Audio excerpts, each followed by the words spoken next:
right. Again. Trying to get Dan to count in like Wayne's World camera guy, but one of these days. All right, welcome back to Blurry Creatures. Today's guest is Blake Cook. Blake, welcome to the Blurry Basement. Wow, thanks for having me here. You just made it into the 80s. You slipped in 1989, but hey. I made it. You made it. You're a Purple Heart winner and former SWAT team leader. Well, Just a true man all around, True badass. And us over here, we're the dummies on Blurry Creatures Basement. But we're going to ask some questions today, get into your story, and we're going to give you a license to get as weird as possible. I know some of these podcast episodes are a little bit more, you keep things a little more professional, but you can get as weird as you want. I'm weird, man, so I'm here for it. All right. And the way we start that is ask you the question, what are your thoughts on Bigfoot? And then we can go where you want to go. My thoughts on Bigfoot's real. He's just smarter than us and knows how to dodge technology. But any stories? Any run-ins? No. There's a guy where I live. So I grew up in southern West Virginia in the Appalachian Mountains, and there's a Mr. Stover who is a legend, pioneer, mountaineer kind of guy. Lives in the woods. He walked like 10 hours one time to the state capitol to get roads paved. Like he's about it. He lives in the woods, and he swears up and down that he has seen Bigfoot multiple times. And I believe him. Yeah. He's just one of those guys that just doesn't lie. I've never experienced anything, but I believe he's real. Well, there's a lot of places in West Virginia. You live in those hollow. I believe in aliens too. I don't care what people say. John Denver saw Bigfoot, probably. Bigfoot, I think, avoids the country roads. Oh, but wow. Yeah, country roads is not really even about West Virginia. It's not even about West Virginia. But we like the stories with gentlemen in uniform that have had these paranormal experiences on the ground. And I think that you do enough weird stuff, you're in action for long enough, you're going to have some stories to tell. And on our podcast, we're always sort of looking for the more paranormal, strange stuff. But you have a long career, and I'm sure you've had some encounters and some moments that you were like, that's more than just human evil going on here, I'm assuming. Yeah, so I've had one really weird encounter on duty. Sticks with me forever. I'll never forget it. My wife made me strip down naked outside. Wouldn't even let me wear my clothing inside. Wow. Because I was like, it was weird. So it's quite the move. Yeah, that could be normal. Could be. Like, gotta get naked before you come inside. I didn't know how to take that. Not saying no to that. Yeah, you're like, but then she hit me with a bunch of sage and choked me to death, and it wasn't what I thought it was going to be. Yeah, it sounds big letdown. Yeah. Like tick check, tick check. That's it. No, but I mean, I'll tell you about that one if you want to hear it. Yeah, it's a good one. Let's start with that. Yeah, that sounds good. Yeah, so this is back when I was a patrol officer before I went up to the gang unit, and I used to love the third shift, which was it was like started at 6 p.m. and ended at like 3. It was the weird hours. You had the car wrecks, but then and some shoplifters, but then after 9. When the sun goes down, the goons come out to play, and you're really running and gunning. But there was an apartment complex where the caller on the first floor called 911 for a physical disturbance for the floor above, and said they could hear a man and woman yelling. Man was yelling in a really deep voice that he's going to kill her, and he's taking over her soul. And I'm like, oh, okay, cool. This is normal domestic. Husband's drunk, right? Came home, wearing out his old lady, and she's not going to call for help. So we're on our way. We get there, and I knock on the door, and I hear this deep voice. I was like, Fayetteville Police, open up. And it's like, get the F out of here. We don't want you here. And I was like, oh, well, sorry, we're here. I'm like, you need to open up, my friend. And then I hear, help. So we took a step back, kicked the door in. As soon as the door came open, there was a female that was standing right in front of the door. So we grabbed her, pulled her back, gave her back to the third officer, and then myself. And the secondary officer cleared the whole structure. The place was trashed. I mean, couches, like massive sectional couches, flipped. All the glass was broken. All the dishes and drawers were out. I mean, anything that was in that house was completely destroyed. And then we went in her bathroom, and she had a big, massive, probably 6x6. She had like a double sink, so it was a massive one big mirror. It was completely broken, except for this one section that I forgot the verse that was on it, but she'd actually cut herself. Well, somebody cut her and then wrote a cross with a verse on this piece of glass. In blood? In blood. So now I'm going to windows. I'm like, man, this dude's in here or he's jumped out, right? So we clear it, nothing. So I go back out and I'm like, all right, let me talk with her. And as I'm talking to her, I'm getting her information. She's cut real bad. EMS comes, they wrap her up, and I'm asking her, hey man, what happened? Like, who's in the apartment with you? And she's like, nobody's in the apartment with me. I'm like, look, I get you're trying to protect your man here. Right. I'm like, but like, this is an issue. And so I'm trying to pry information out, which is, I'm just thinking it's just a battered wife who doesn't want their husband going to jail. And she looks up at me and goes, I was like, oh, I was like, okay. I was like, that's sounds identical to the voice that I heard. Yeah. I'm like, let's go ahead, click. You're going in handcuffs for a minute till we can figure this out. So we're like, all right, maybe she's super schizo, right? Maybe she's schizophrenic. She's sitting there speaking perfect Latin. Don't have no idea what she's saying, but perfect Latin, like fluent. And we're like, all right, she got to go to the hospital. Right. And my sergeant comes in. Again, I'm a rookie, right? I'm the rookiest guy out there. And my sergeant's like, all right, Cook, take her down to the hospital. I'm like,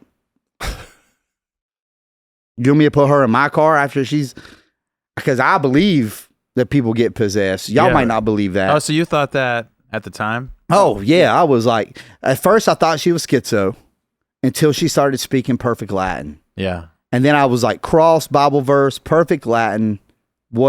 This is weird. You need to go to hospital. So you're telling your chief and your crew that I'm telling my supervisor on scene that, and he's like, "You're an idiot." Okay. Oh, she's schizo. Take her to the hospital. I was like, "Yeah, okay, cool, Roger that." So get her in the car, and she's just sitting there like she's still yelling perfect Latin, have no idea what she's saying. We make a turn. The hospital's a mile and a half away max. We turn on All American Freeway. And again, I hear her do this deep laugh. She's like, what are you going to do, Samuel? And Samuel's my first name. But Samuel's not on my badge. Wow. It's not on my shirt. It's not on paper. Anything that I did paperwork-wise was Blake. Yeah. Really? There's only one person that calls me Sam and Samuel, and that's my grandfather. All my court documents, everything. There's nothing in that vehicle or on my computer screen that said that my name was Samuel. I hit my lights, my blue lights and sirens, and I turned my interior lights on, pulled out my camera, made her camera massive on my computer screen. Dude, I probably did 105 to the hospital. Got to the hospital, pulled her out, took her inside and said, hey, she's y'all's. I'm out. And that's it. I'm not doing this. Do people like that ever break out of their cuffs and like? There are some people that have like the weird joint things where they can pretty much pull their thumb all the way over, but nobody like that. It's actually really hard to get out of handcuffs if you put them on properly. Yeah, unless you're a magician.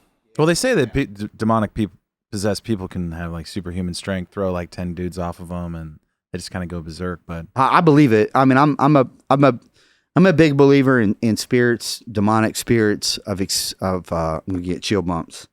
But I don't really talk about it because people think you're weird. Yeah. But I've experienced it my whole life. So this is your law enforcement career. I love we started with that. Let's start at the beginning though, because I think like your story, like, I mean, your story is your testimony, right? And you have this wild story that's very supernatural in the sense of God coming to get you.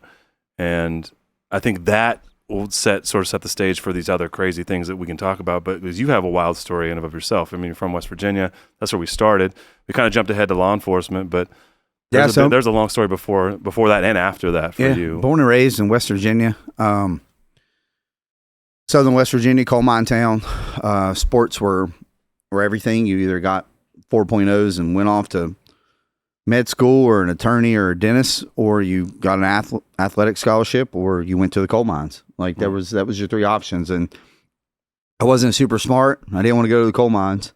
So I decided to get really good at sports, and I got really, really, really good at football, and was able to get a scholarship. Played in college. I have the most after catch yards to this date for the state of West Virginia. A lot of yak, baby. Yeah, a lot of yak yards. That's awesome. I was just super fast, man. I ran a 4.48 40. That's fast for a white guy. Yeah, I was 5'11", and I was pushing about a 195, so I was a good slot receiver. Yeah. I catch the bubble screen and just run through people. Mm-hmm. Didn't really have a lot of moves, so I just kind of hoped pure strength. Like Put it Edelman. down. Yeah. Like So Edelman, dude. Yeah. I went to college, and You're kind of built like a rugby player too. I wish I would love to have played rugby. I like physical contact. Yeah, that would have been fun. Or hockey. Yeah. But I went to college, man, and it just didn't last. Partied my way right out, and then my mom, being the sweet lady she was like, all right, move in with me. We'll go to a community college, and we'll work your way back up to getting your football scholarship. And I was like, yeah, her thought was, I have him at a community college in Beckley, West Virginia, and there's nowhere to party. And I'm like, we'll see about that. So I fell out of community college because every day at 1 o'clock, Applebee's have happy hour. Mm. So I was partying every day at Applebee's with a bunch of rednecks and moms with their kids and baby carriers at the bar, like people smoking. Like it was, and my mom would call me. I'd go outside and be like, oh, yeah, I just stepped out of the class. We got a break. There's always a party at Applebee's. Always, man. That's a 2 for plug. 20 too. Come on. And Wow. and so I broke her heart. She found out 6 months later that I never even attended a course. Mm. And That's my reoccurring dream. That I don't go Partying to at class. Applebee's? No, that I No, don't go that to isn't- class. oh, That sounds like a good drink. Yeah. You're like, I there's wish it was- karaoke. I wish it was partying at Applebee's. It's karaoke and it's wild. They're playing my song. you know? that's it. Yeah. I have one class left to graduate and I don't go the whole time. That's like the worst dream ever. I didn't go to any of my classes. So then you decide I'm going to go to the military. no, that's not how I decided at all. I was like, all right, cool. I'm at college. My mom, maybe I just need a year. Right? Maybe I just need a year to find myself. Okay. So I took a year and got really good at Call of Duty, Modern Warfare. I was on like top. I was on a top 500 team in the world. Wow. Yeah, I started playing at 7 at night, and I wouldn't go to bed till 6 in the morning, and I'd sleep until 4, work out, get back on Call of Duty. So finally, after about a couple months after this, my mom's like, she comes in and she's like, hey, you're kind of a loser right now, so like you need to get a job. It's like, oh, she's like, if you don't get a job, and she swears she never said this, but she did, and or you got to go. I'm like, where am I going to go? She just got this. She's been dating this guy for a couple of years. She started living with us, and he's my stepdad now. I love him, but he would try to motivate me to go to work with him. And I'm not going to work with you, dude. I'm going to play Call of Duty. I'm riding this out. Yeah. And so ultimately, man, my mom calls me and she's like, hey, you got a job? I'm coming home. Like, you need to go get a job. I'm serious, or you're leaving. So I went up to like Hibbett Sporting Goods, man. I was wearing a white t-shirt with cut off sleeves, some gym shorts and some sandals. Look like I just woke up out of bed, and I go in there and I'm like, hey man, are y'all hiring? And the guy's like, oh yeah, well, we are, but just not you. I was like, I was like, all right, well, I tried. So I go outside, and when I went outside, that's when I met up with an Army recruiter. Asked me if everything was all right. And I was like, nah, man, I just need a job. And man, it a light bulb for him. He was like, you need a job? Son, United States Army's hiring. And I was like, really? I'm like, yeah, I can do that. Get inside, he tells me it's like Call of Duty. Gets me all worked up. I'm like, dude, I'm like on a top 500 team in the world, man. If I'm good at Call of Duty, I'll be good at this. He's like, oh, dude, just like Call of Duty, all the gear. I'm like, sign me up, Selling dude. you, dude. Yeah. I'm like, I don't know what job. He's like, the infantry, man. It's like Call of Duty, and we need people. I was like, I don't even know what that is, but put me down. And so I get home, and I'm playing video games, playing Call of Duty. And my mom's like, you got a job? I'm like, yeah. She's like, oh, man, I'm so proud of you. She's like, what is it? I'm like, come here. I'm like, watch this game. She's watching it. I'm like, it's like that. She goes, are you working at GameStop? I'm like, no, Mom. I signed up for the military. Dude, she starts crying. She's like, oh my God, I killed my baby. He signed up for the military. I wasn't really going to make you leave. Can you get out of it? And I'm like, I don't think you can just get out of your contract. I was like, Mom, I had to sign a bunch of paperwork. I went to this building called MEPS. I did all the things today. I'm like, I'm in it. And she's like, you know, ultimately she ended up, it was the best thing that ever happened to me. Truly. I was, you know, I went down for that year that I was taking a break to find myself. I hung out with some guys who were losers and were into things that they shouldn't. Like I was, running moonshine is a real thing. Yeah. And I was running moonshine for some doctors and stuff where I live that were delivering it to judges and a lot of corruption stuff. And then that got in the woods. Huh? Would you make it in the woods? No, there was a doctor who had an actual facility. Like he had like a really nice, out in the bushes. Like a distillery. Yeah, it wasn't in the bushes. He had an overhang, and I mean, he had four wheelers. I mean, it was like Dukes of Hazzard running. Dude, it was crazy. It was insane. Dude. And he would pay us to go out and deliver a couple bucks to deliver these jars, and he would give them some to us. Apple pie moonshine was the best. Yeah. And it's got the flavor down. Yeah, dude, it was the best. Get little apples in it, cut them things up, you're hammered. And but then that led into, hey man, if you're running some moonshine, can you run some pills?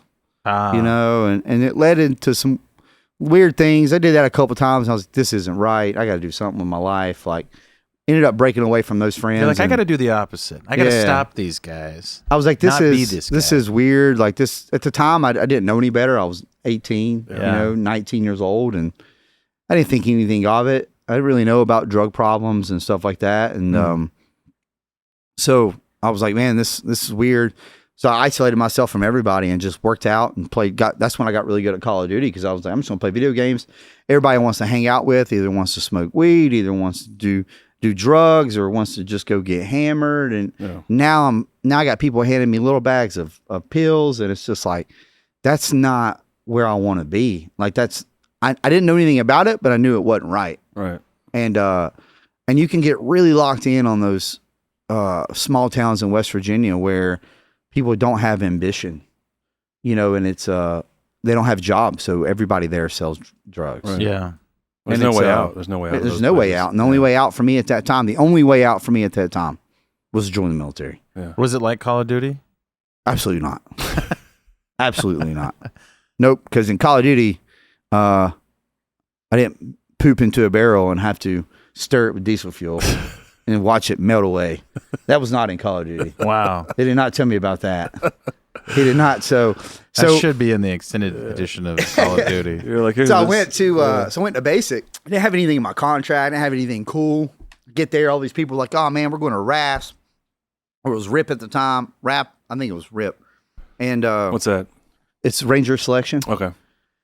And I got airborne in my contract. I got selection in for the Q course for SF. And I'm like, I didn't get any of that. Yeah. I'm like, people are getting sign on, like 20,000 sign-on bonuses, and everybody in my barracks in my company had a minimum of a $15,000 sign-on bonus. Wow. I have nothing, not even $1. They got you on Call of Duty. Man. Yeah, he got me. He said Call of Duty, man. I was locked in. And so halfway through basic, you start getting your orders of where you're going, and they were like, all right, Cook, Korea. I was like, Korea? I'm like, what's in Korea? I'm not going to Korea. Like, I eat steak and baked potatoes. I'm not going to survive over there, dude. Yeah. What am I going to eat? I don't eat Korean food. I'm like, this sucks. I'm like, how do I get out of this? I'm like, I'm already homesick. Yeah. I don't want to go all the way to, because that's a minimum of like a year or two that you got to be out there. And you know, once I joined, I've decided like, hey man, like if I'm going to join, like I want to go fight. I want to go to Afghanistan. And I'm not going to Afghanistan with Korea. Korea, yeah. You know, that's a party thing. You go to Seoul, Korea, and everybody parties. It's not what I've signed up to. So I went to my recruiter, and I'm like, hey, man, I'm like, what do I got? I'm not my recruiter. Excuse me, my drill instructor. And I'm like, hey, what I got to do to get out of this? Like, He goes, hey man, like we offer, so the max that you can get on your PT scores are 300. And I've gotten 300 on all my PT scores. He's like, if you get another 300 on this next one coming up in 2 weeks, I'll give you an airborne contract. We have one to give out and I'll give it to you. And I was like, oh my gosh, this is awesome. So I was really excited. And then about 2 days before that PT test, I came down with the flu. And, I just had all the dehydration, the throwing up, the diarrhea issues. Like, I was really bad off. And I was like, nah, man, I got to be able to do this. Like, I can't go to Korea. So the night before the PT test, I was feeling better, but really dehydrated and tired. And my bunkmate pulls out, lifts his bed up, unzips it, digs all the way in there, and pulls out a 5-hour energy shot that he had somehow smuggled in. He was like, hey man, I'll sell it to you. It was like $100 or something. I was like, done. Let me get that in the morning. So I take I take it. I wake up the next morning. I'm all night long, I'm holding it, putting it down in my shorts. I'm like, I don't want to lose it. Yeah. So I get up, I chug it the next morning, put it in my shorts because it has the lining. Halfway through the run, I toss it out while nobody's looking. And I got 300 on the PT test, and my drill instructor held his word and gave me an airborne contract, which that means I don't go to Cree anymore. Right. It means I go to either Washington, or not Washington, Italy or Fort Bragg. And I went to Fort Bragg, and I was at Fort Bragg for about 9 months. And we're doing a lot of training. We had a couple of deployments come up. We trained for them. They get canceled. That was when the POW was missing. So everybody was trying to find him and sending help to areas where they thought he might be. Nothing to do with deserted? Yeah, he was a deserter. What was I remember that. Bo something, yeah. Bergall. Birdgall. Yeah, Bergall. Yeah, he actually studied the Quran. I mean, he did the whole thing. He left. He left on his own will and got captured like a dummy. But so I went in for a haircut. I was like, I'm tired of going to these little Korean ladies. They give me these high and tights. I want like a normal haircut. So I went into this place called Frederick's for a haircut, and I sat down in this chair, and this really, really, really pretty girl started cutting my hair. And it was my wife. I didn't know it at the time. So we got to talking, and I was like, man, she's super cool. And then the next day, they're like, all right, guys, we got to go for another 30-day training. So we left for 30 more days down into Georgia to Dahlonega to train in the mountains. And when I got back, I was like, all right, I'm going to go see that girl again and get a haircut. So I went to go get a haircut and walk in, and she's in there, and we're talking. She's cutting my hair. She's trying to set me up with a girl next to her. She's like, hey, we're going out tonight. If you and your friends want to come out with us, come on. I'll bring out this girl and you can hang out with her. And I was like, oh, sweet. So we get to her house that night, and she's like, oh, I'm sorry, Courtney couldn't make it. She had to cancel. I was like, all right, no worries. We'll all go out. So we all went out, and then we started talking. And then, at the end of the night, we were at this bar called Patty's, and we're all still together. And then my team leader at the time texted us and was like, hey, I'm out here, guys. Come on. I'm picking y'all up. So we're leaving, and I'm getting in the car, and I feel somebody come up and tap me on my back shoulder, and it was my wife. She's like, hey, can you just hang out a little longer? I'd just like to talk to you. And everybody in the car was like, get in. Don't do it. I'm like, oh, see you, boys. Shut the van door, and we went back out inside and just kind of sat at a table and hung out and got married 41 days later. Wow. Yeah, we've been married 13 years. There you go. That's amazing. She had a 3-year-old son at the time. He's 17 now, but I've raised him since he was 3. So in my eyes, he's mine. And we have a massive relationship, and his father isn't present, so we have a really good bond. And yeah, so it was great. But after we got married. We met the week after Thanksgiving, then got married January 4th of 2012. So super, super quick. But what was even crazier is after we got married, a deployment came down for the end of February. So I was like, wow, this is Army wife right away. Yeah, right away. Yeah. So I left for deployment at the end of February and went to Ghazni Province, Afghanistan. It was pretty cool at first. There wasn't the big army. Well, we were the big army. What year is this, Blake? This is 2012. Yep. So I was in the 82nd, 1st Brigade, 1504, Red Devils. And our little company got there before anybody else did. We were there with the Polish, so it was pretty cool. I got to experience a kind of a unregulated deployment, like where there wasn't like sergeant majors and stuff around making you do like stupid stuff and things like that. And it was cool. It was deployment was fun. And then May 24th of 2012, we were doing a QRF operation. Some third group special forces guys, or third group or first group. What's QRF? Quick reaction force. Okay. So there's always a team that's on QRF that's ready to go. Everything's in the truck. So if there's like terrorists or insurgency, so or if like Al Qaeda guys, like if there's somebody in a heavy firefight, right, and they need help, where we run to the trucks, throw stuff on. The guns and everything are already prepped. You just got to slap the ammo in, rock it, send it. Like, you know, if you go to the gym, you're in uniform. You're not in PT clothes. You're ready to go. You're you're ready to go. Yeah. Like it's needed. So these boys were out on their operational outpost, which is away from the main FOB, which was the forward operating base. And they got into a tick with some Taliban forces. They were actually target practicing and were getting ambushed.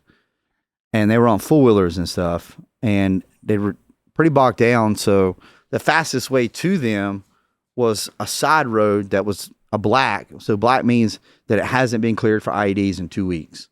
That was the first route there. So we're driving. We pull off of Highway 1. We hit this dirt road. And about 100 yards after hitting the dirt road, I was the gunner. I took my headset off. We had headsets. We were listening to like some Katy Perry song. And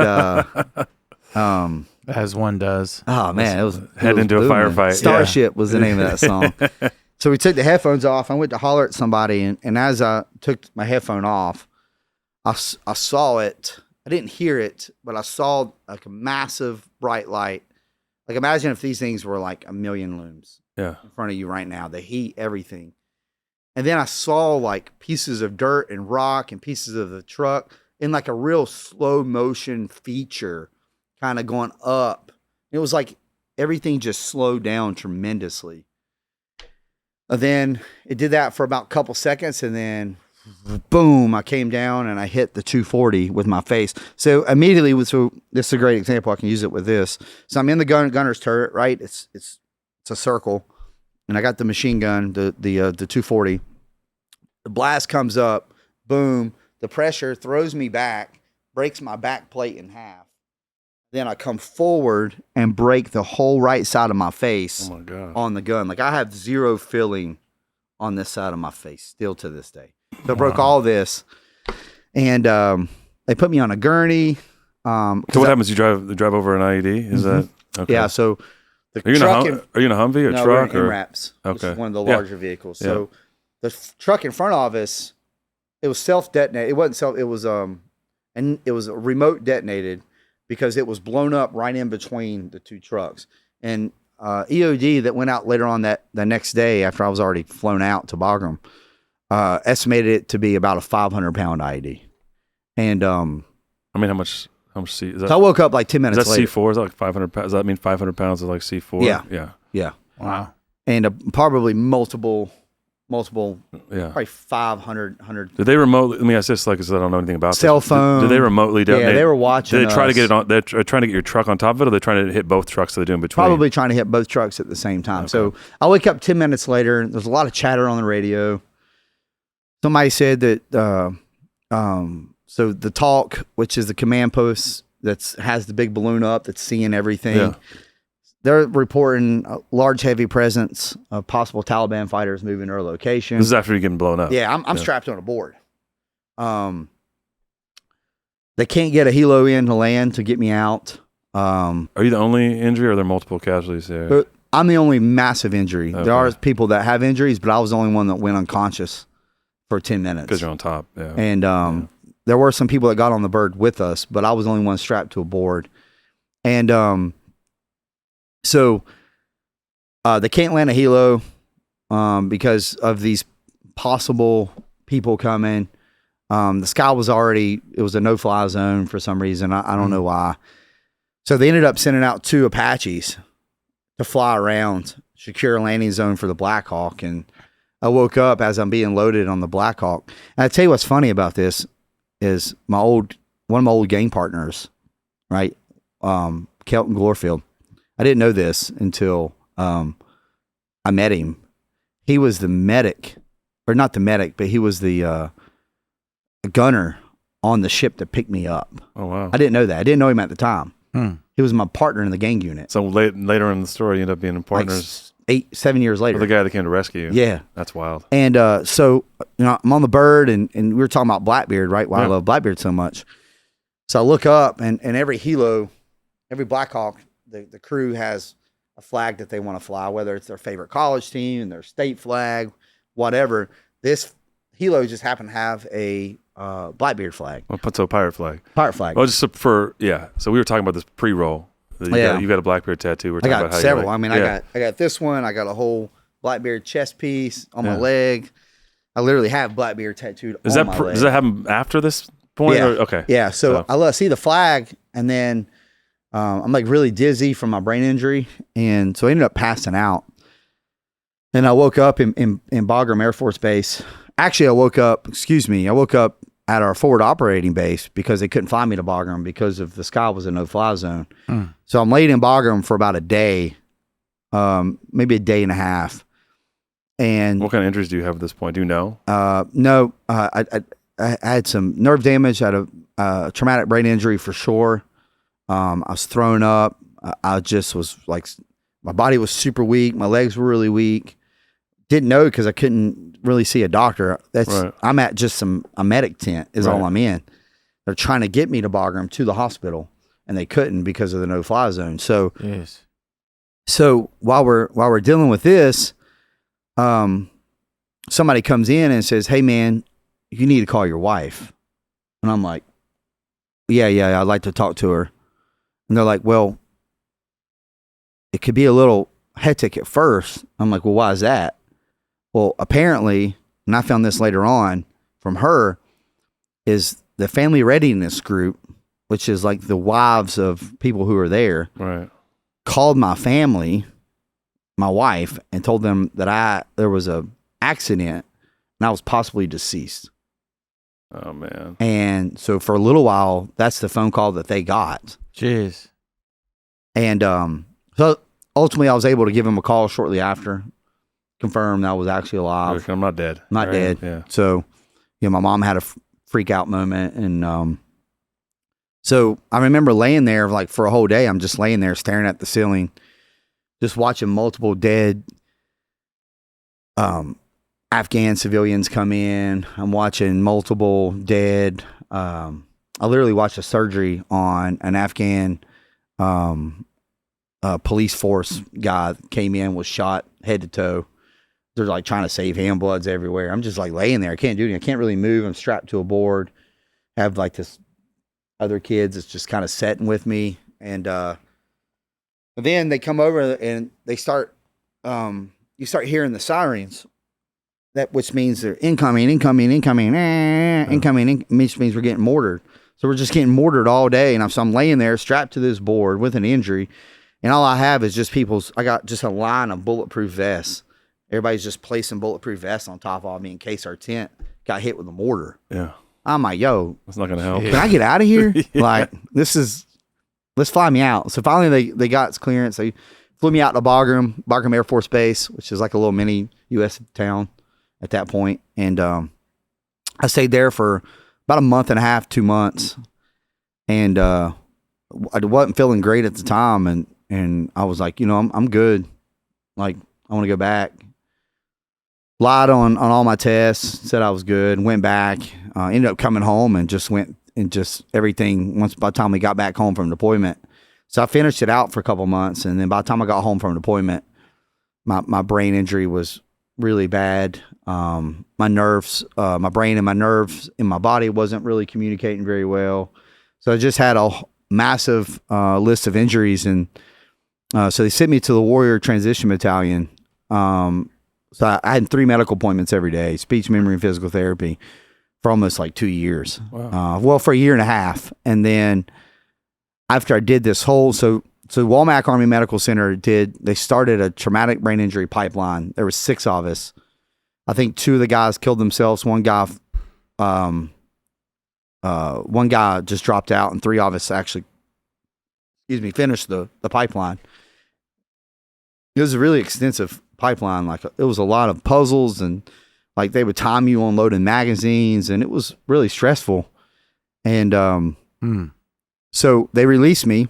What were let me ask this, what were the symptoms? When you say of traumatic brain injury, what are the symptoms of that? Are you getting are you just in a brain fog? Are you not able brain to fog, coordination? Or is it? Stuttering really bad, memory loss, irritated, depression. Yeah. Just all these symptoms. And so they release me from this pipeline, and they send me back to my unit. And as soon as I get to my unit, they're like, "Hey, go rig up your rucksack. We're doing a combat jump tonight." I'm like, "Guys, I have 8 months until I'm out. I don't want to jump. I just did this for a year and a half. Yeah. And you want me to go jump?" They're like, "It's fine. It's a nighttime jump. We're going to jump, and then we're going to ruck 12 miles back." I was like, This is a brag? Is this? yeah. Okay. I was like, "Why?" They're like, "You don't there's I don't even know why we're discussing this. You don't have an option." So I was like, "All right, well, whatever." So I went and packed my ruck up. I went home and told her, I'm like, "I got to jump." She's like, "What?" I'm like, "Yeah, like, I got to jump. Sorry." And did the jump that night. It was a smooth jump out. Couldn't really see much. And right before I hit the ground, instead of hitting the ground, I landed on the hood of a Humvee and smacked my head off the glass. Oh gosh. So I woke up. I don't know how long I was out. It didn't feel long, but I woke up, had a massive headache, nauseous, throwing up. I was like, "Oh man, not again." So I packed my chute up, get all my stuff. I dropped my chute off, and I go link up with my platoon. And I'm like, "Hey, it'll go away. Like, you don't need to fuss about this." So I'm laying there in a prone position, and my squad leader is next to me, and I'm just like throwing up. And he's like, his name was Boca Garcia. I love that dude. He's like, "Yo, SA, are you okay?" I'm like, "No, man. I hit a Humvee on my way down." I'm like, "But I don't want to make a big deal out of it." He goes, "Are you throwing up?" I'm like, "Yeah." He goes, "Nah, dude." He goes, "Nah, SA, go to the medical tent. I don't care." He's like, "You're going to get help." Because he'd been doing this for 20. I mean, he was there for Desert Storm, Panama. I mean, he's jumped in all of them. He was like, "You got to take care of yourself." So I went to the medical tent, and then boom, man, back next day, back in the pipeline. So I get released from that, right? So I do that for a couple months. I did that until, about 4 months. I finally get cleared. And then about a week later, I'm driving, it's pouring down rain. And this soldier was in this brand new WRX Subaru. He stops in the middle of the road and turns his flashers on. And I smacked him at 60 miles an hour. Airbag didn't come out. I had an old Jeep Wrangler. Airbag didn't come out. So automatically smacked my head again for the third time. 3 brain injuries in 2.5 years off the steering wheel. They couldn't get up with my wife because they were asking me for my wife's number, and I gave them my cell phone number. So nobody can get up with her. Finally, one of my really good friends had her number and called her, and so I went back into the pipeline for the 3rd time. Jeez. And stayed there until I got out. And then I medically retired. I didn't medically retire out because I wanted to do federal law enforcement job. I walked in one day, still 2 weeks before my ETS, which is the day. The ETS is when you get out of the Army. It's your date when you're released. I forgot what it stands for. Something time of service. I don't know. Don't hold me to that. But I walk in one day and they're like, "Hey," like 2 weeks before I'm supposed to ETS. They're like, "Hey, here's your DD 214. See you later." I'm like, "What?" Like, I still have 2 weeks left here. Yeah. They're like, no, you don't. You're out. I was like, all right, cool. I have no plan. Right? I don't know what to do now.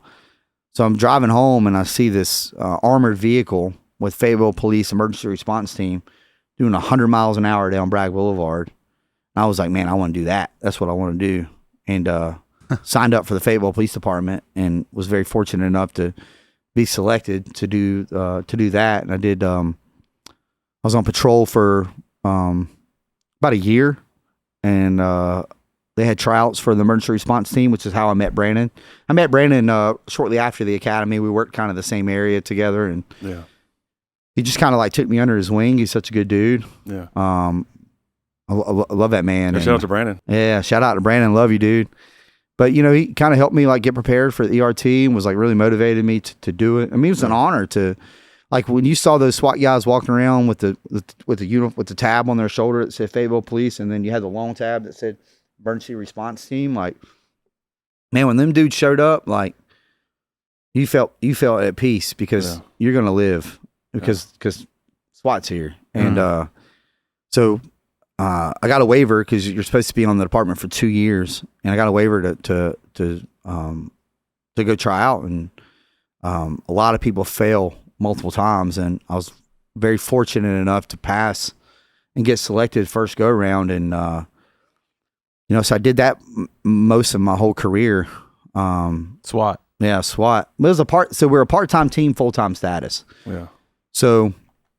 We still had daily jobs, but almost every day was some type of operation. So if there was a call out, a barricade, hostage rescue, active shooter, search warrant. I mean, it's Fayetteville. We have like 30,000 registered gang members. We're one of the highest crime cities in North Carolina. It's a city that never sleeps with violence. When the sun goes down, man, the goons come out to play. It's dangerous. It's a dangerous city. And so we were always doing something SWAT related, but I still had other obligations to my normal job.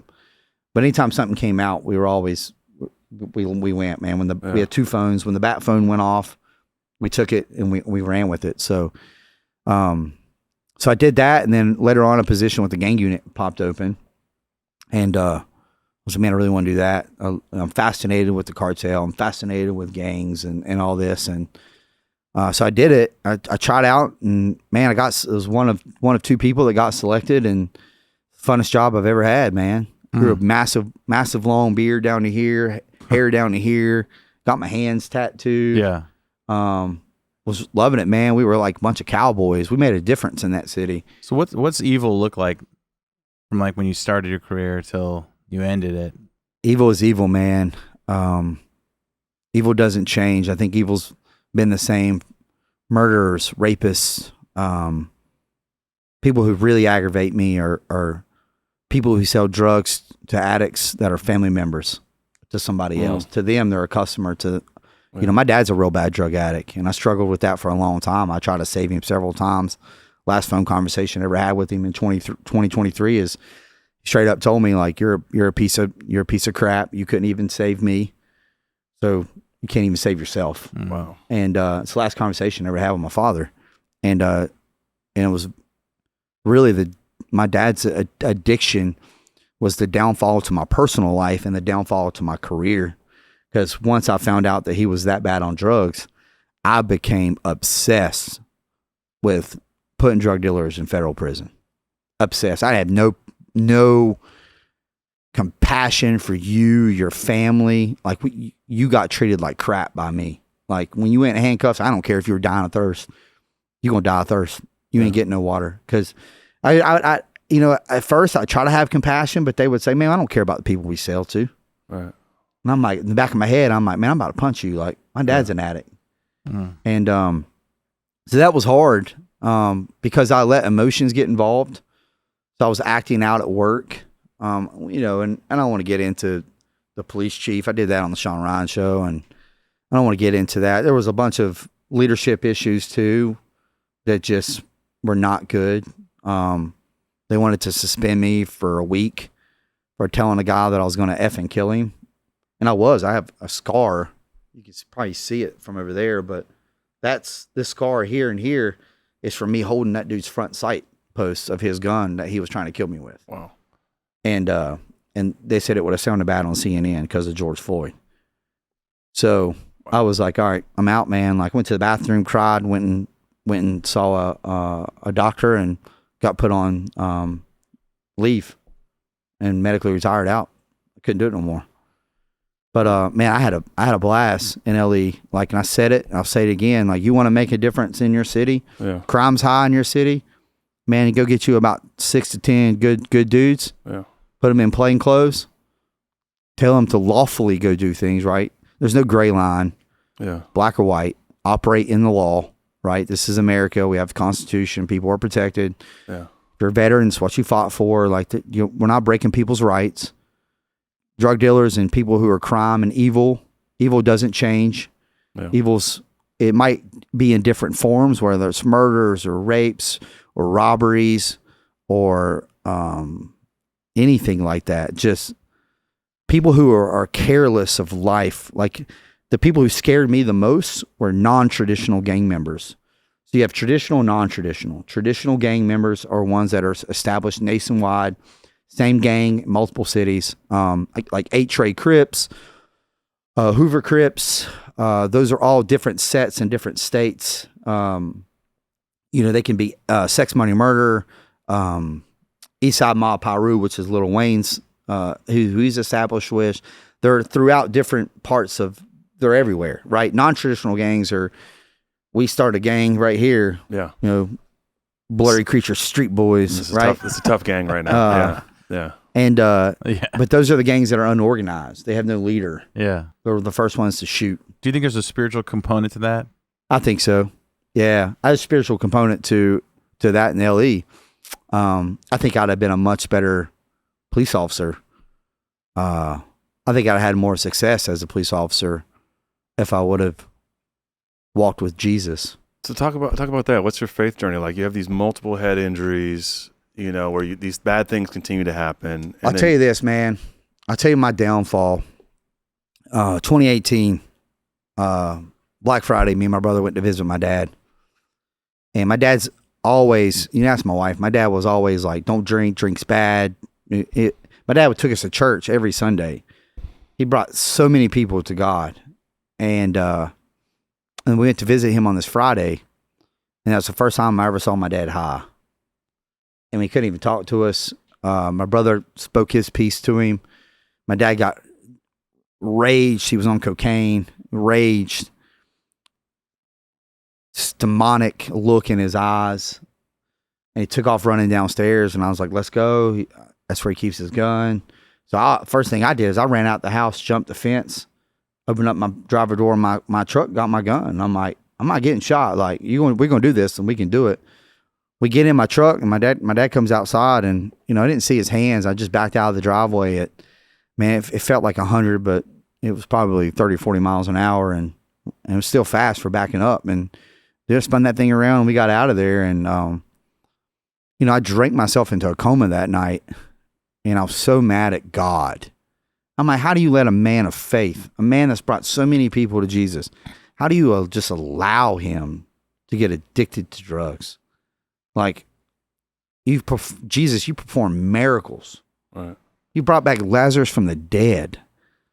And like, you can't just like heal this dude. Like, and so that was and we were living in this house. I told her I'd bring this up too. Rented this house called 311 Fairfield in Fayetteville. And the moment, this is the same year, we moved into the house that summer. That house, I never physically seen anything, but I spiritually felt the presence of something bad. That house was very weird, man. Our son said that he saw something in his bedroom. And we was like, nah, we're not talking about it. I'm not talking about it. We have nowhere else to go. It was a house in a really nice neighborhood that in Fayetteville, which is rare. Yeah. And we lived in that house for how many years? 2, 3? Couple years. And during that time, I found out that my dad was addicted in December or Black Friday, November.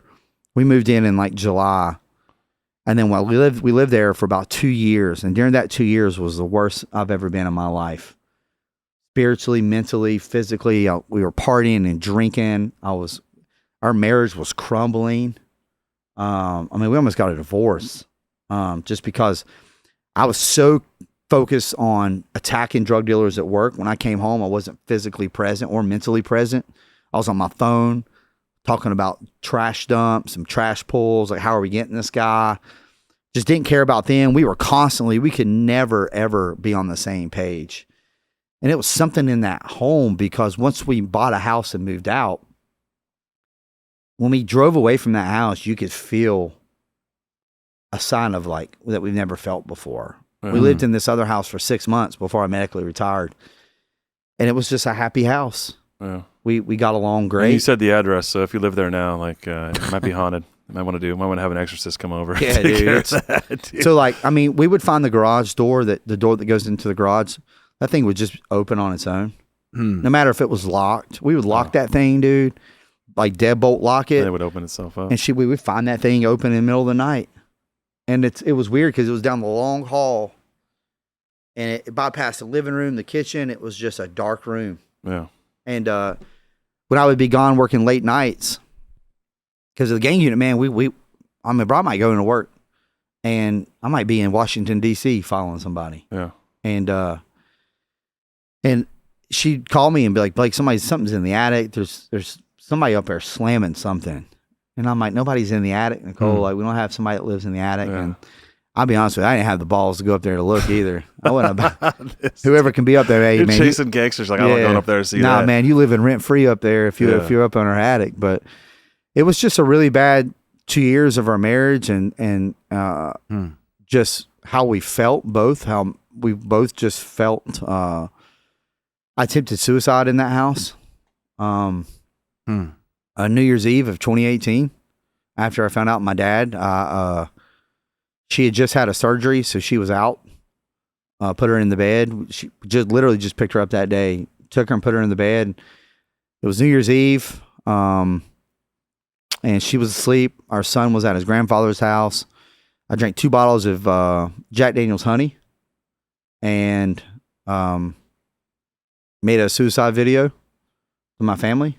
Wow. And told them that nobody will ever understand the pain that I'm in.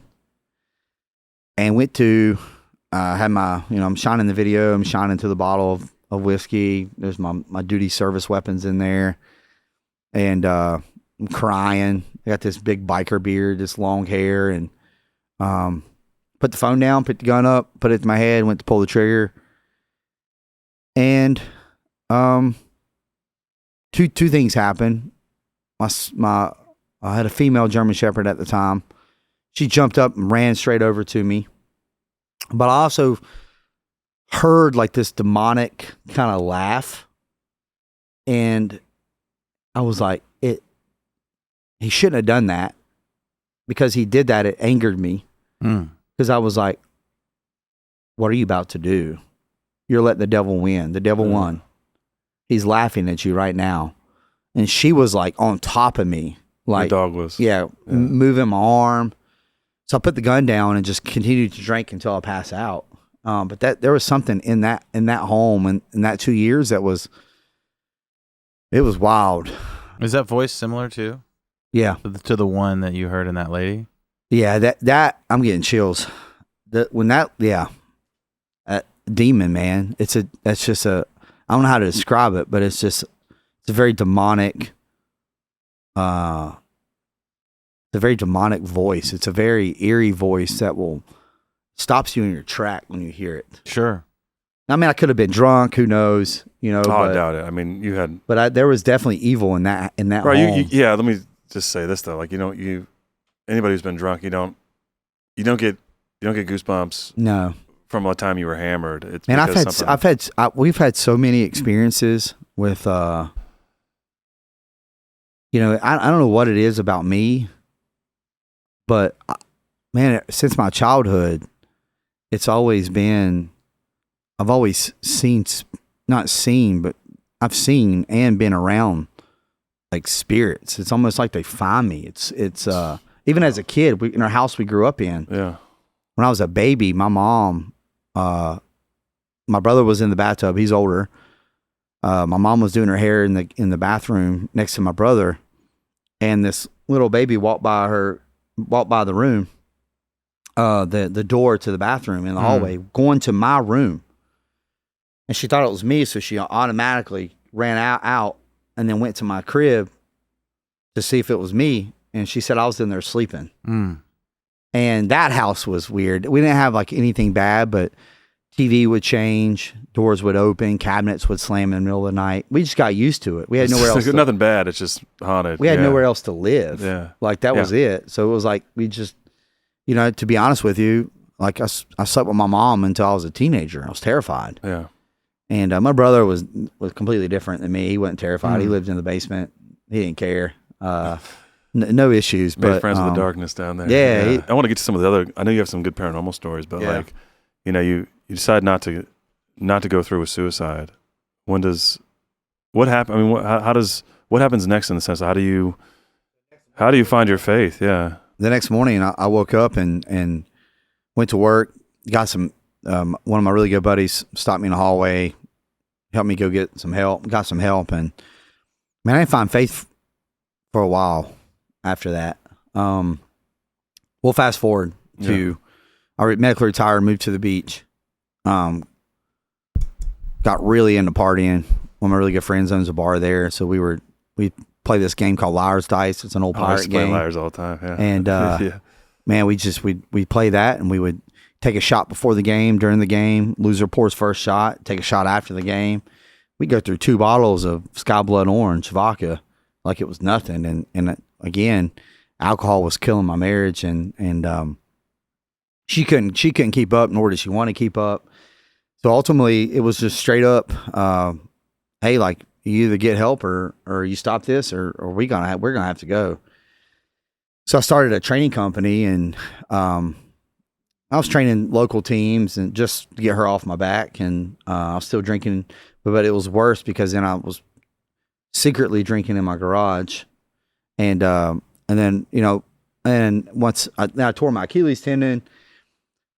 Playing basketball with my son, went through that, stopped drinking because I didn't want to get fat, like sitting around. Because you turn it, that was a 12-month recovery. Yeah.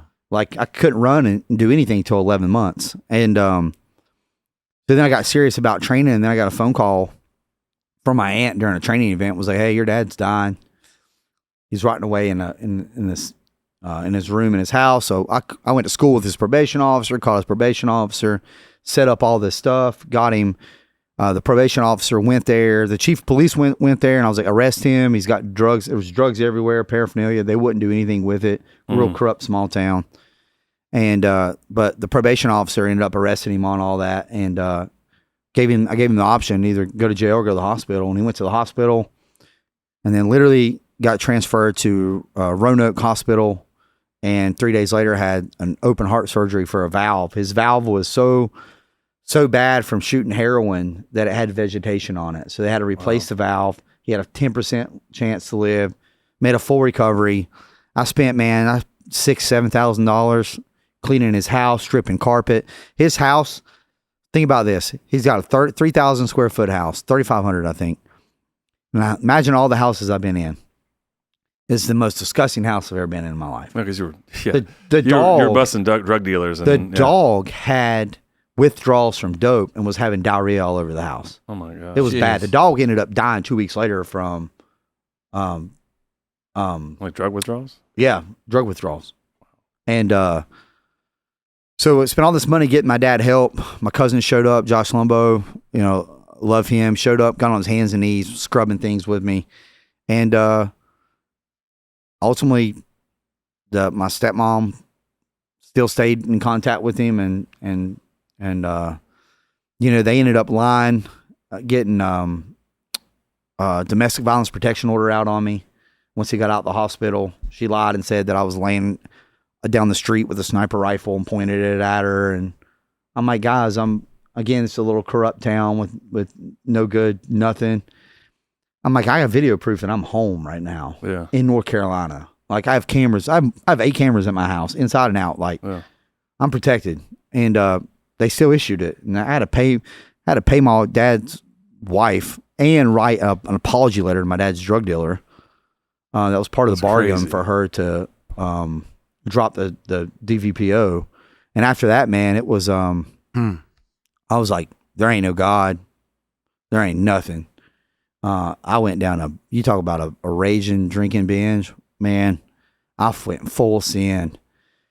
And, and then, May 24th, the day I got blown up of 2023, I went to a parking lot and, in Wilmington and rolled the windows down and put my head on the steering wheel and said, God, please don't send me to hell. Please don't send me to hell.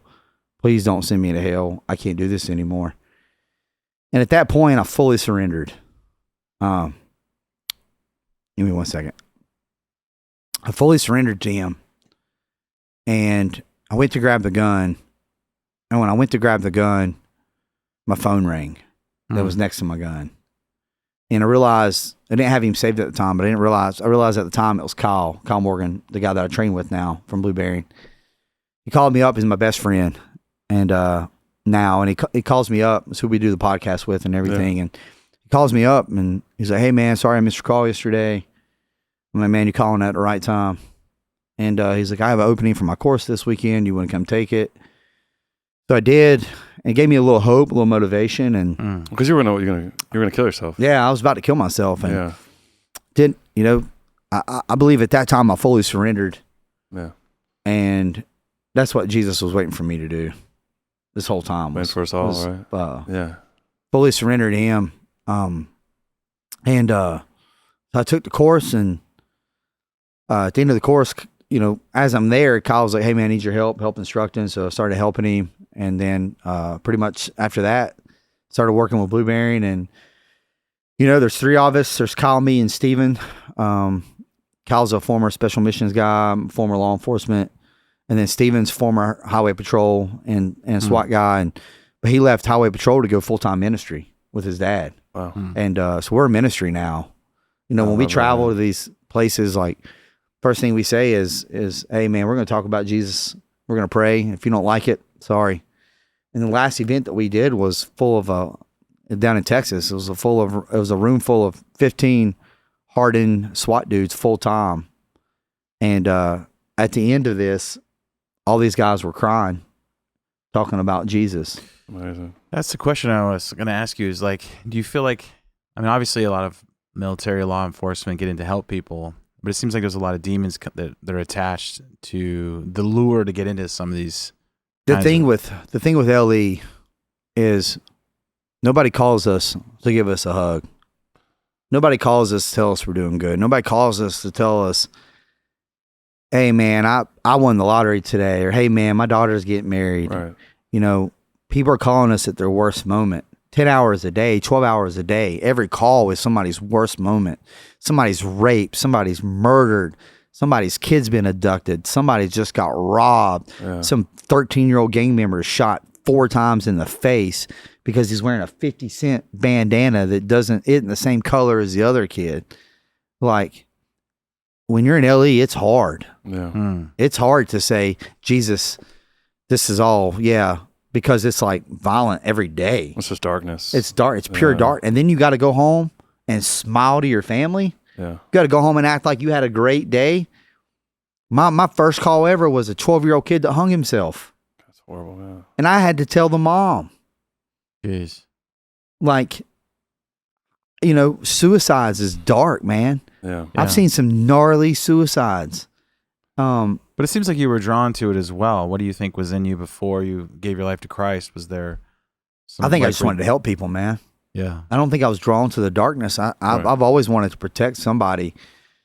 I just wanted to be a protector. I wanted to be the one who showed up that brought the others home.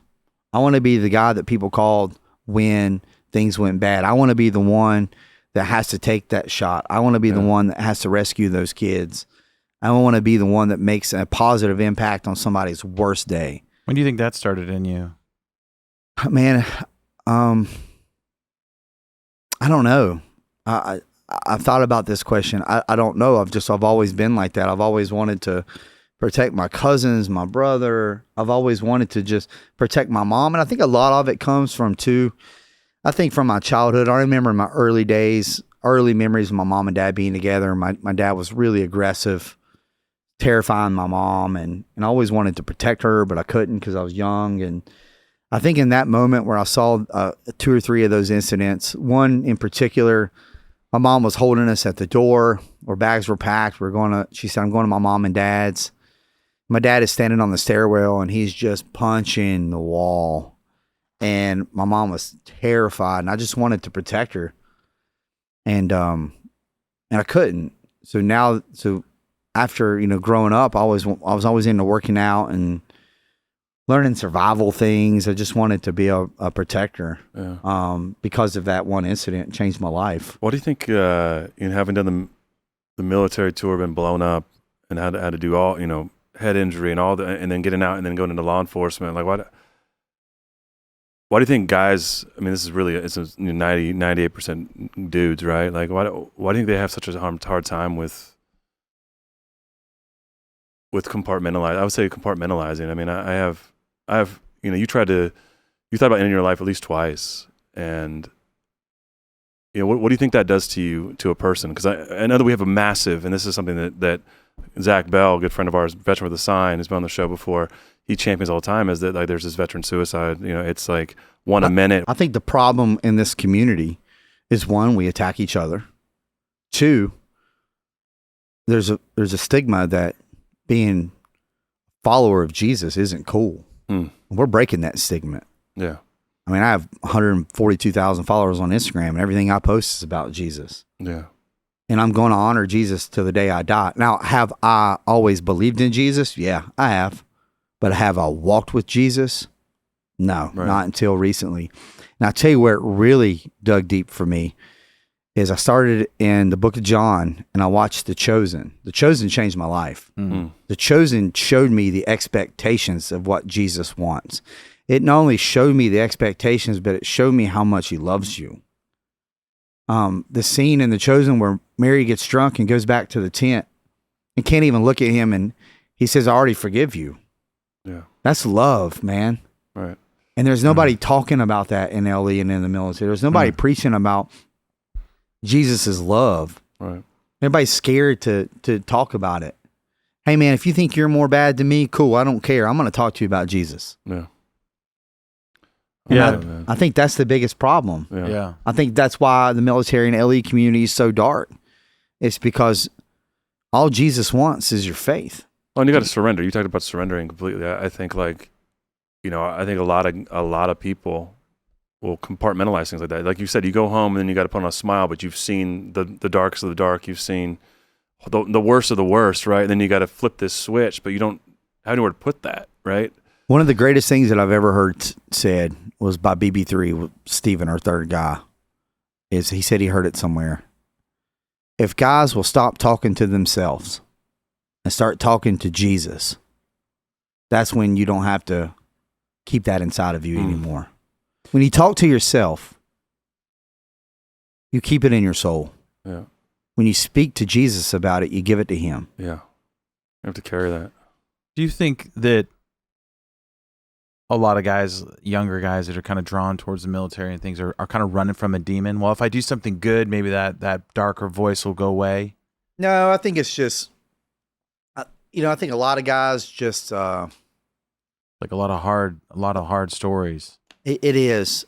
I think a lot of guys are good until they join those jobs. I think they're good in the sense of they want to be a protector. They want to protect people. They want to be the one.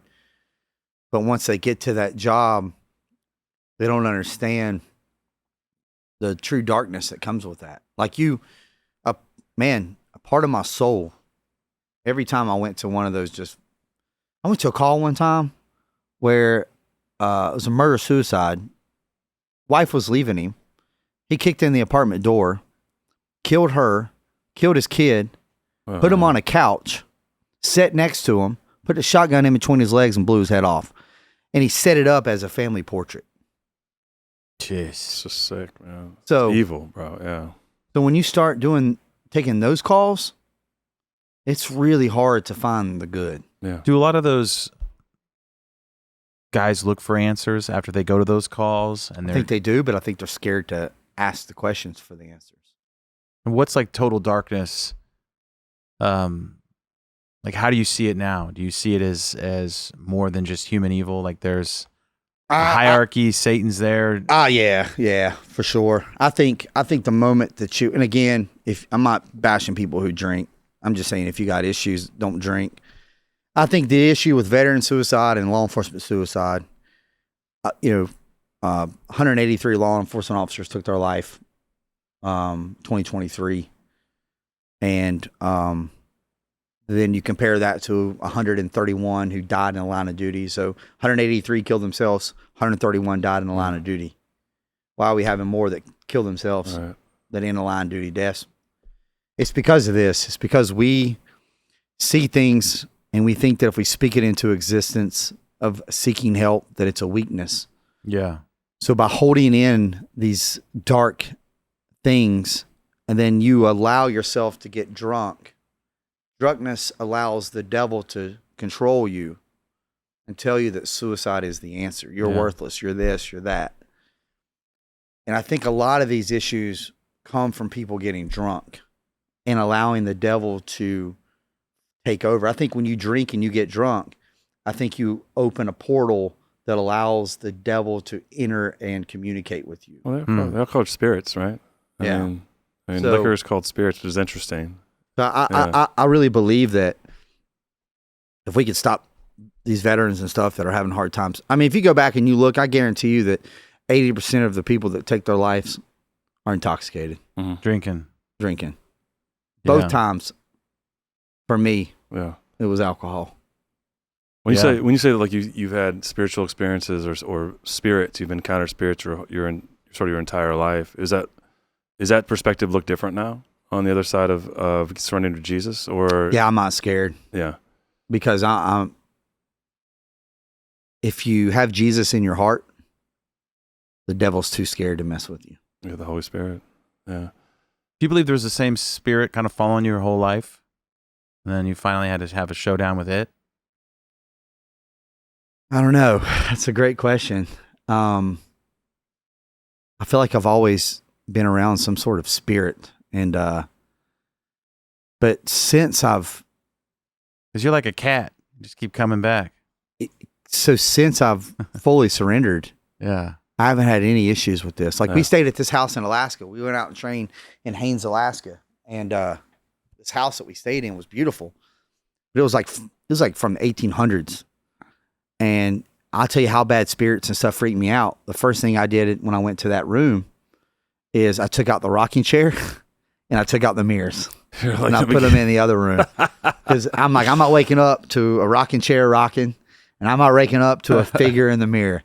I'm like, so I've always even multiple people, I've just had experiences, and I think it's, I think when you really have Jesus in your heart and it's a part of your daily life, I think the devil knows that he doesn't have a chance. He goes after the ones who are lost. He goes after the one sheep that left the 99, and he tries to get to them first before Jesus. But people need to understand that Jesus does not stop looking for you.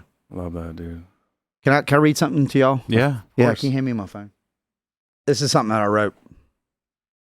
And this is something that, any LE guys or military guys that are listening to this, or anybody who feels lost.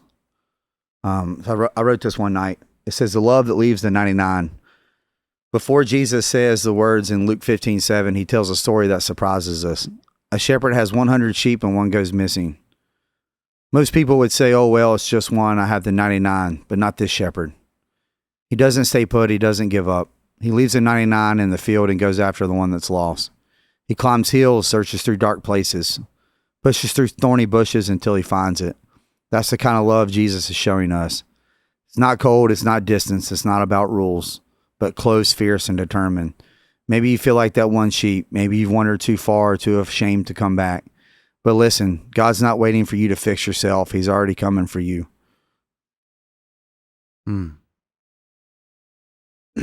He sees what others don't, and he knows what your heart's missing from his family. He doesn't count the crowd. He counts hearts, and he counts yours. God's love isn't just for the world in general. It's for you personally, fully and completely. That's the love that leaves the 99, and it's coming for you. I think if we can preach things like that to the LE and military community, I don't think Satan would have a chance. Yeah. I don't think he would have a chance. I don't think him. I don't think his team of demons. I think Satan is a coward. Yeah. When it comes to, if you have Jesus in your soul and God, he is a coward. Mm-hmm. He is scared. It's incredible, and your story is incredible. I think sometimes, Luke and I have like sort of a micro view into someone's life or some bizarre story, some encounter, something weird, but it's like your story makes me think that there's this battle for everyone's life. All the crazy ways you could have died, you could have gone, and you stay alive. God keeps like, at some point, this whole story is going to redeem itself, and it's going to win a lot of people over because you went through hell and back again to get where you are. But I think the supernatural part is just maybe angels keeping you alive at that moment. You're like, I'm ready to go, or I'm done, and there's just this thing that keeps you going. And I think suicide, when it comes down to it, it's a very supernatural thing. Yeah. It's what the devil wants the most, is to kill people before they have a chance to have their story turn around. Or be redeemed. Yeah. Yeah. I think that's the beautiful part about your story. And, sometimes we just look for the weird and the I think 5 minutes of weird, but it's like a whole lifetime Yeah. of a supernatural dogfight to keep you going. I think the devil gets so angry because when one person repents and says, I'm sorry, God, I'm here for you, the whole heavens cheers. And They play music, they're yeah. excited, and the devil he knows that he has no power over that person anymore. And I think what I hear in your story, what I think is profound, is that like God is a God of purpose. Yeah. Right. And when you reach a point where you want to take your own life, you want to end that, is because you convinced yourself that you have no purpose. Yeah. Right. And I think the truth of that Jesus is trying to say is that you not only have a purpose, but I have plans. I have dreams for all of us. Right. And I think that's the big lie, is that not only is the enemy in the darkness saying you're worthless and you're a failure and you should just end this all because you have no purpose, but Jesus is saying not only that, no, you're worth everything. Yeah. I think the biggest thing is the difference in me now is just having faith and watching The Chosen, because just when he asked his disciples, have you have no faith? Right. Like, they've seen him do all these things, and Right. I think the biggest scene for me that was like is when I forgot the Roman soldier comes in. The centurion, He's like, you don't need to come to my house. I know you can do it from here. And Jesus was just so moved by that dude's faith. And that's the journey I'm on now, is I have faith that he can do anything, and it's on his timing, not mine. Yeah. I love that. Yeah. And you have this epic haunted house story, supposedly. On a school. On a school. But then I really want to tell you about the All right, let's get to these. the yellow house, because this one I really wanted to show you because I have pictures, man. And so we'll start off with this. We just graduated high school. This is Poel Junior High. It was around for 1930s to right when the county started consolidating schools up until like 2000. My dad worked there my whole childhood, right? So from 89 to when it shut down in 99. So as kids, he would stay there. So if you look up, right, if you start at the middle door and go straight up and then go, you have the little half window, full window. So right under high, like right under the H in high, that was my dad's room. Right. So, I think it was room 307. We would run that whole school all the time. So tale has it that in 1930, a little girl, she was 12 years old, 11 or 12, was killed in that school when it first opened. And it wasn't put out in the paper because they just built this brand new school.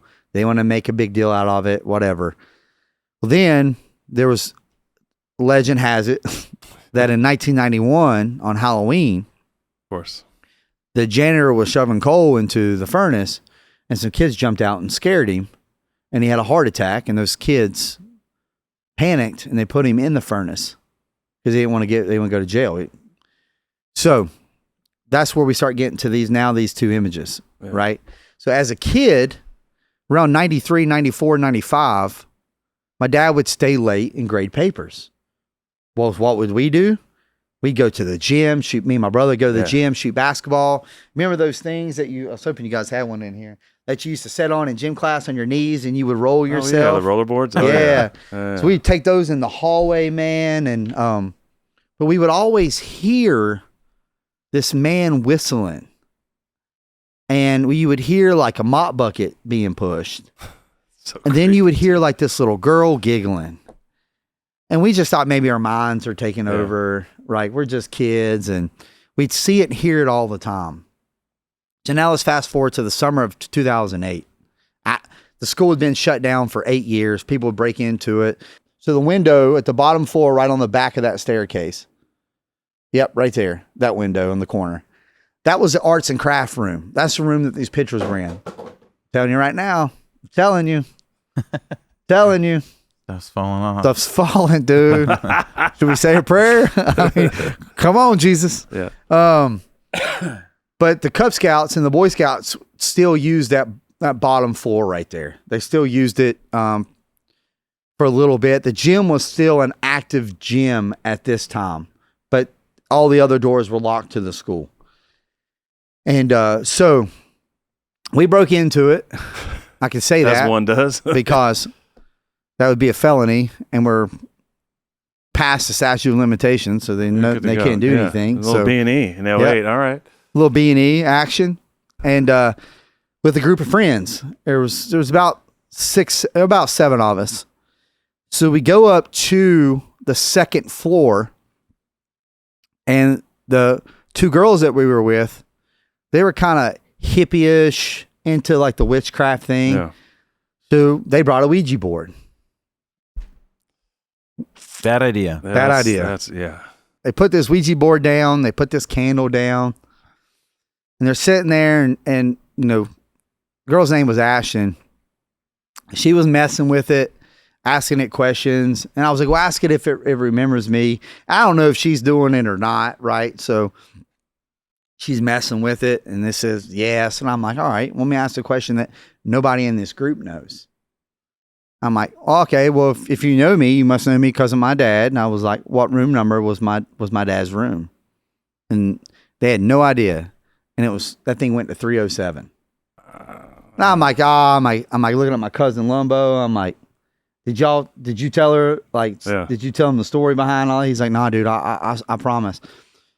So she starts messing with it, right? And this thing goes to L, goes to O, goes back to O, goes to K, spells out look.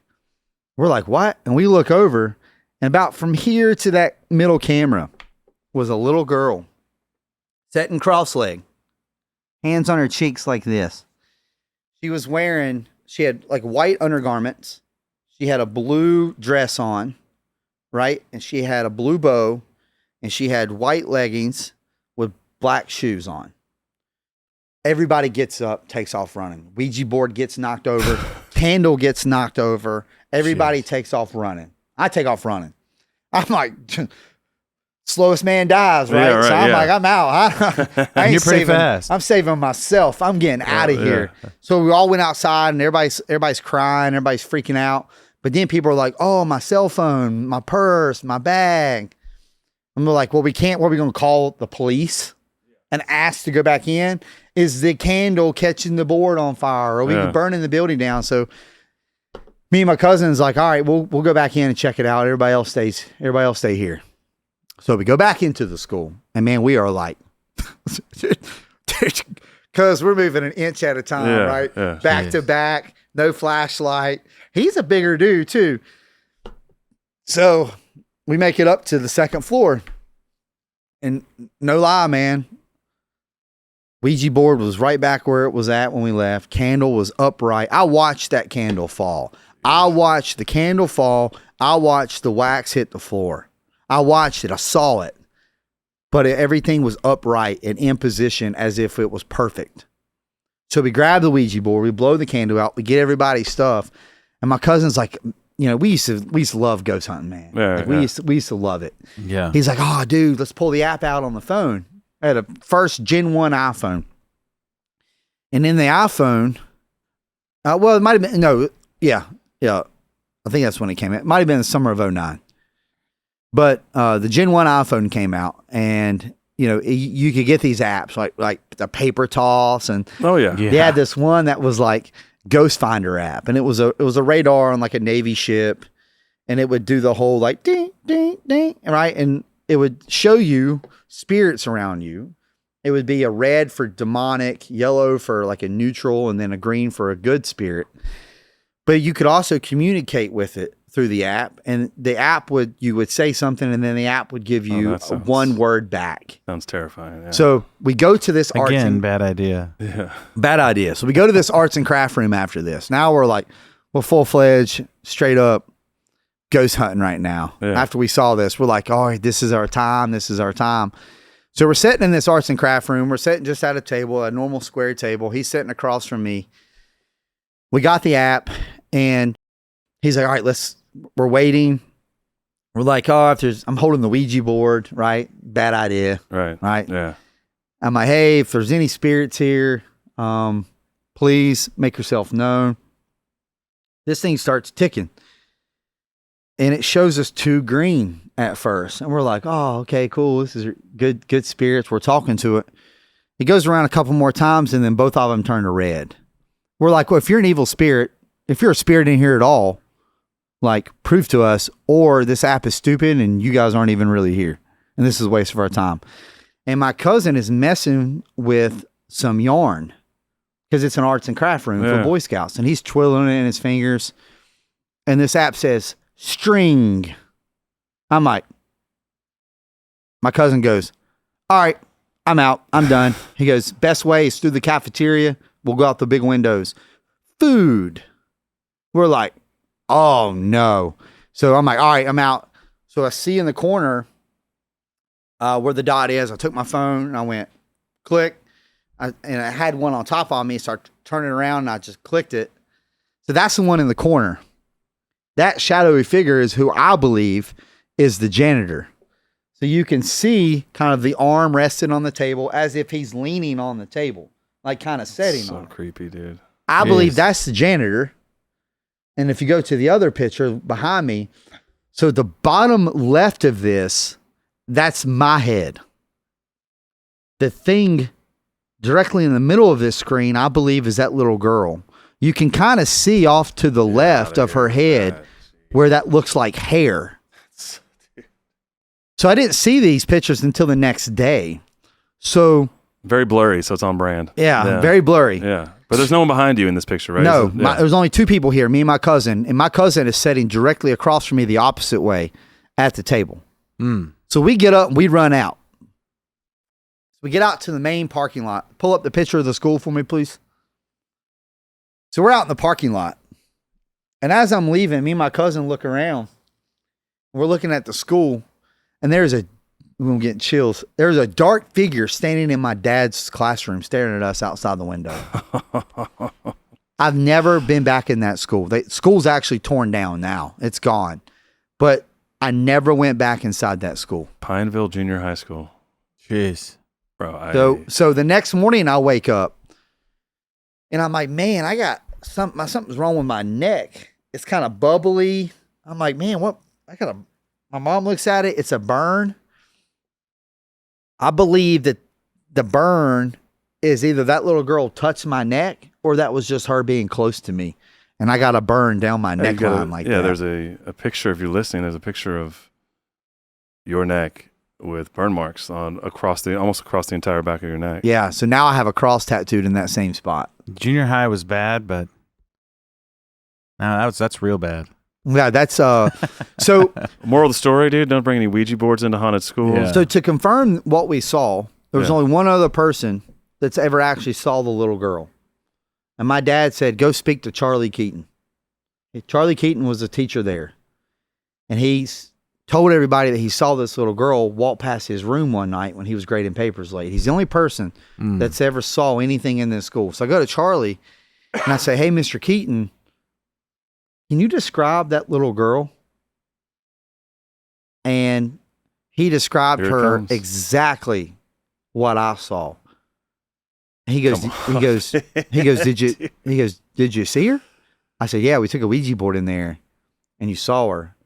And that's when he started telling me like, yeah, this little girl was actually, they believe was raped, because he started doing research on it. And she was actually stuffed in a closet, but then they found her based on the odor, but they never proved who did it.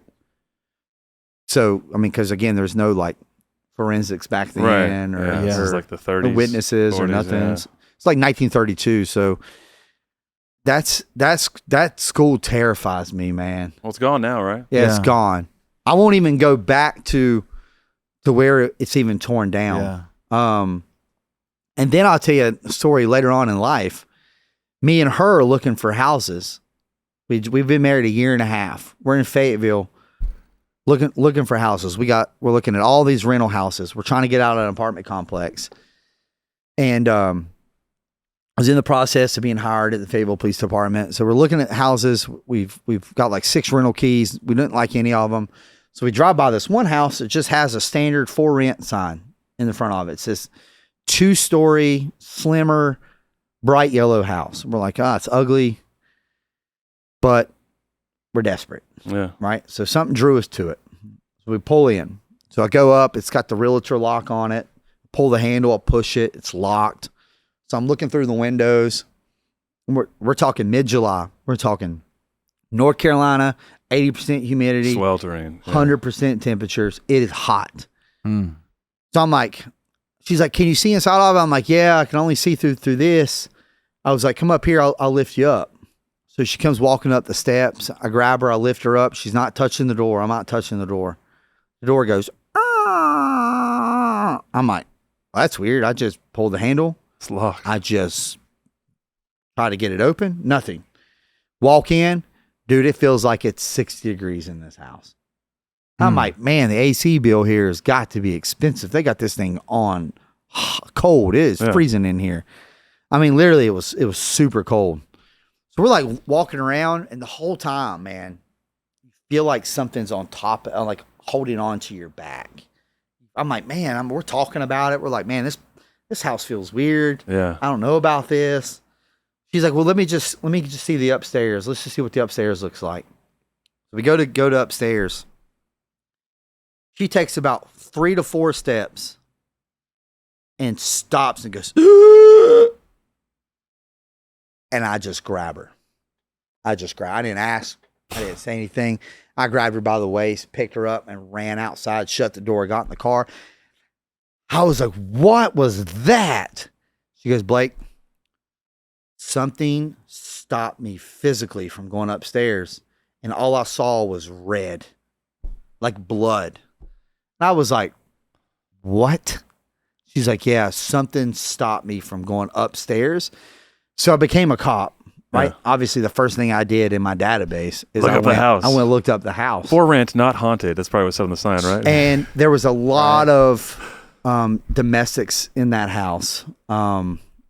Nothing that showed like a murder, but doesn't mean that it didn't happen, because a lot of calls will come out as a domestic and then end up being a homicide. Yeah. But a lot of the husband drunk, beating the wife, beating the kids. So what I believed happened is there was actually a homicide in that house. And I think something stopped her from, her dad took his life when she was 6. And we believe that maybe her dad or her grandfather stopped her from going upstairs to something evil. Pretty gnarly. That is gnarly, bro. That's wild. Don't rent a house in Fayetteville. Don't rent a house in Fayetteville. Fayetteville for rent houses are wild, man. Check it, yeah. Well, there seems to be some sort of lingering spirit, and we talk about that a lot. And I think some of these circles, people don't like those stories because they sort of have to expand their understanding of the afterlife and other things. But I don't know if it's because I've just been open to it as a kid. Yeah. Like I believe that they're there. I've experienced it at a younger age, and I don't know if and again, I didn't really have the Holy Spirit inside of me in those moments, and I felt like it was a opportunity, maybe a portal for these demons to open door, show themselves to me, attack me mentally, physically. Yeah. I think a lot of that was self-doing by not having the Holy Spirit in my heart. And I believe in them. I believe in a lot of weird things. I believe in aliens. Well, it's not weird for our show. Yeah, I mean, yeah. I saw a UFO. I've seen one. Okay. With my dad. Stopped at a train in Poel, West Virginia. Me, my dad, and my brother, we were in his one-seater pickup truck. I'm in the middle. My brother's over here. My dad's driving. We're stopped at a train in front of the house. Car in front of us, and a car behind us. We look up, and there is like, man, I don't know, 70 yards above us. There is this massive circle with green lights, bright green lights. And before we blinked, that thing was gone. Wow. The people got out the car in front of us and behind us and asked us if we saw the same thing. We said yes. My dad looked at me and my brother and said, shut up. Don't talk about it. We're going home. We go home. What year was this? Man, I was probably 8, so you're looking 97. Mid-90s, yeah. So my dad goes home. My brother was a big drawer, so he had the big white posters. Yeah. He gives each of us a poster and himself. JR, go in that room. Blake, go in that room. I'm going in this room. Draw what you saw to detail. We put them all together. They were all the exact same thing. So that's How big do you think that thing was? That thing was huge, man. That thing was huge. I mean, as a kid, it looked like some freaking thing off Star Wars. That big. But it was huge, and it was gone.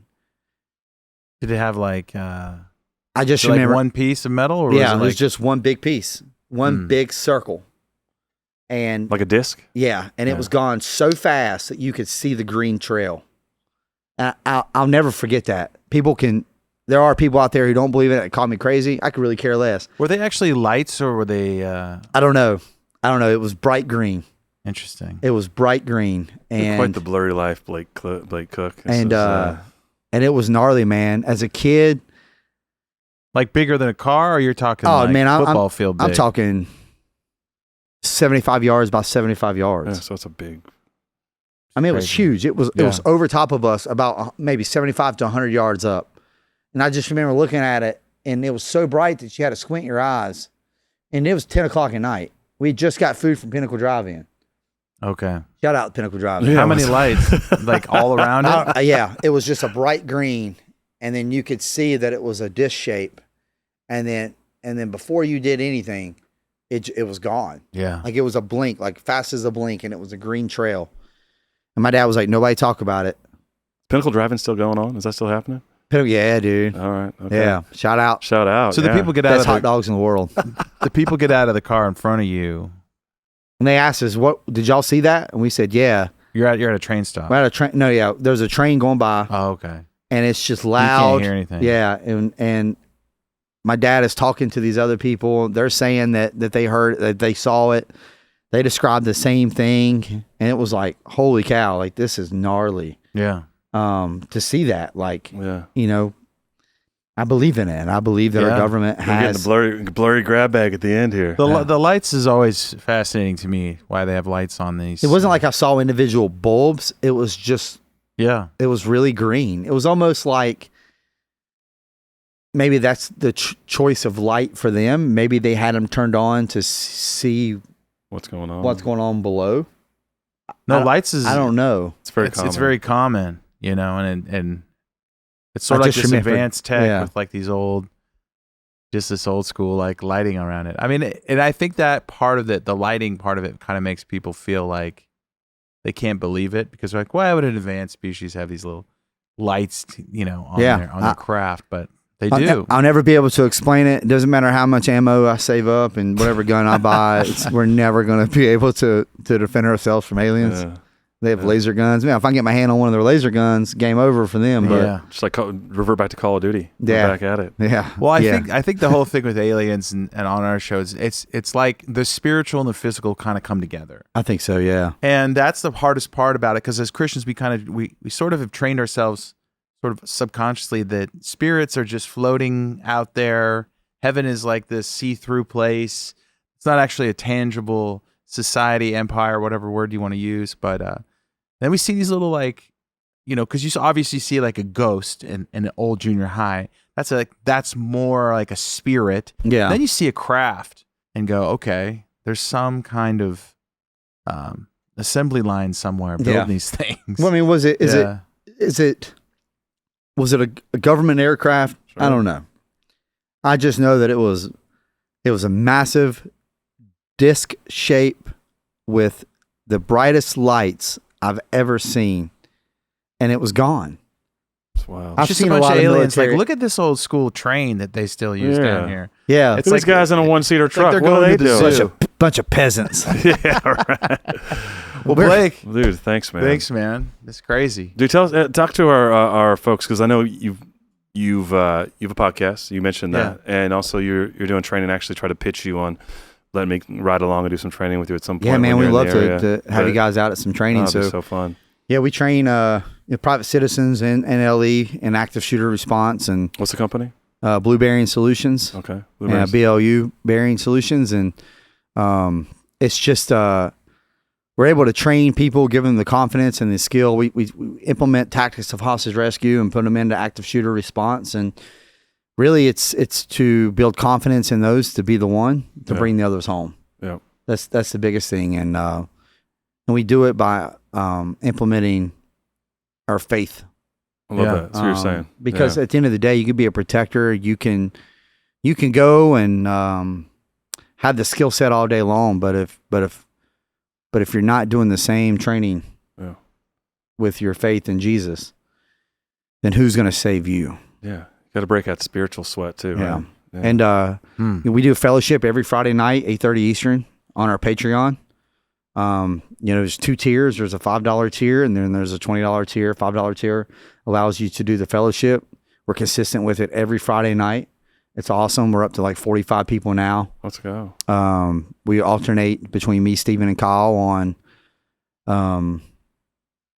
who leads it. I lead it this Friday night, so I'm pretty stoked. It's my birthday, so I get to lead it. Well, happy birthday in advance. Yeah, appreciate that. And what's really cool is that, again, we have our own podcast called the Black and Blue Podcast, and it's a way for us to express ourselves outside the tactical community. We get to talk about just daily lives and daily struggles and our faith and mental health, and when we goof off. And it's a way for people to, because everybody's always, when they see our pictures online, they see pictures like this, and they think that's our full lifestyle. That's, work is no longer who I am. I'm a family man. I'm a husband. I'm a father. I'm a son. I'm a Christian, and I'm a trainer last. Yeah. And that's what we want people to see is you got to find an outlet, and our outlet is our faith.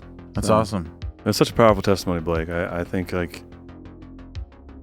our testimony is a story that God's given us, right? And God is in the business of redemption. And I think it's such a powerful story. Just the things you went through, and we've talked about this, just you and I before as well. I think that's your weapon, right? And you're using that, which is really cool. Is that you come from a place where you had weapons of war and you were a protector, but God's given you the weapon of your testimony, and you're using that for the kingdom. People say it all the time. Hey, man, you're writing your story. And I'll correct them. I'm not writing nothing. I'm a character in this story, and the author is Jesus. Mm. Well, I think, you started out helping citizens and people, and now you're helping out the people that are helping out the people. Yeah. And so I think that's cool. That's always been your desire since the beginning, is to help people, but it's like you needed someone to kind of reach down in your career and say, don't do that. There's a better way. And I think that's cool, because I think a lot of times people retire and get the heck out of there, move to some cabin and out in the middle of nowhere and be like, I don't want to be around people. I don't want to talk to people. But to be able to give it back to people is awesome. So, and what's the website they can find you at? So you can find us at bluebearing.com, Blake Cook Actual on Instagram. All right. Just started a photography page for landscape photography, so appreciate the support on that. It's Broken Masco, so I really love, that's my outlet, man, truly, is capturing moments that people wouldn't even know that existed and turning them into something that is healing. Love that, dude. Yeah, so it's awesome. Thanks, bro. Thanks, Blake. Thanks for being here, man. If you guys would allow, I'd like to close us out in a prayer. Let's do it. Yeah, absolutely. Dear Heavenly Father God, thank you, Lord, for allowing me to be here. Thank you, Jesus, for my brothers to my right. Thank you, Lord, for creating this platform, allowing us to give you the honor and the glory and the love. Thank you for your son, Jesus. Thank you for his sacrifice. Thank you for his willingness to forgive us for our sins and understand that we're human and continue to love us as long as we just give him our faith. Lord, I ask that you continue to bless this podcast. I ask that you continue to bless those who need to hear the message. God, I ask that this message just gets to one person and helps them out, and just continue to bless those, Lord, who don't know you yet but want to know you. God, please, Jesus, don't ever stop running after the one. The 99 will be okay, but the one needs you. Thank you for your love and your glory and your Son, and we do this in his name. Amen. Amen. Thanks, bro. Yeah. Thanks.